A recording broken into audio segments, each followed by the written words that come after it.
నాగరం అడవిలో మావోయిస్టులకి పోలీసులకు జరిగిన ఎదురుకాల్పులు 7 మావోయిస్టులు మృతి చెందారు. మృతి చెందిన మావోయిస్టుల మృతదేహాలు పోలీసులు పోస్ట్ మార్టంకి ఏటూరు నాగారంకి తరలించారు. ఎన్కౌంటర్ జరిగిన ఏటూరు నాగారం అడవి నుంచి మా వరంగల్ ప్రతినిధి చంద్రశేఖర్ మరింత సమాచారాన్ని అందిస్తారు.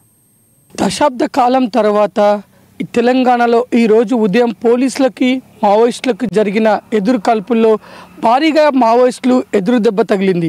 ప్రస్తుతం మనం ములుగు జిల్లాలోని ఏటూరు నాగారం చలవాక అడవుల్లో ఉన్నాము. ఎన్కౌంటర్ జరిగిన ప్రదేశానికి కొద్ది దూరంలో ఉన్నాము. ప్రస్తుతానికి మీడియా వాళ్ళని ఎవరిని కూడా పోలీసులు ఎన్కౌంటర్ జరిగిన ప్రదేశానికి పంపివ్వటం లేదు. కాబట్టి మనం ఇక్కడ ఎన్కౌంటర్ జరిగిన కొద్ది ప్లేస్ దూరంలో ఉన్నాం. మనం చూడొచ్చు ఈరోజు తెల్లవారు జరిగిన ఎన్కౌంటర్లో మొత్తము దండకారణ్యం మొత్తం భయానక వాతావరణం చోటు చేసుకుందని చెప్పుకోవచ్చు.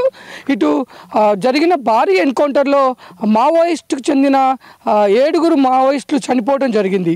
రేపు ఈ డిసెంబర్ 2 నుంచి 8వ తారీఖు వరకు మావోయిస్టు వారోత్సవాలు PLGA వారోత్సవాలు 24వ వారోత్సవాలు జరుపుకోవాలని నిన్న మావోయిస్టులు పిలుపునిచ్చారు. ఆ పిలుపునిచ్చిన నేపథ్యంలో మావోయిస్టులు అందుకు కావాల్సిన ప్రణాళికలు చేస్తున్న మావోయిస్టులకి ఇది పెద్ద ఎదురు దెబ్బగా చెప్పుకోవచ్చు.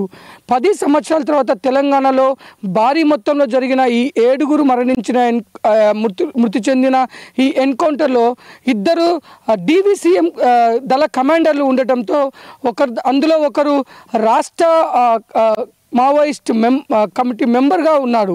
దీంతో ఒక్కసారి దండకారణ్యం మొత్తం భయానక వాతావరణం అయితే చోటు చేసుకుంది. మొత్తము ఏటూరు నాగారం అడవులన్నీ కూడా పోలీసు ఆధీనంలోకి వెళ్ళిపోయాయి. ప్రస్తుతం ఎన్కౌంటర్ జరిగిన ప్రదేశంలో పోలీసులు మృతదేహాలను తరలించడానికి కావాల్సిన అన్ని ఏర్పాట్లు చేస్తున్న పరిస్థితి.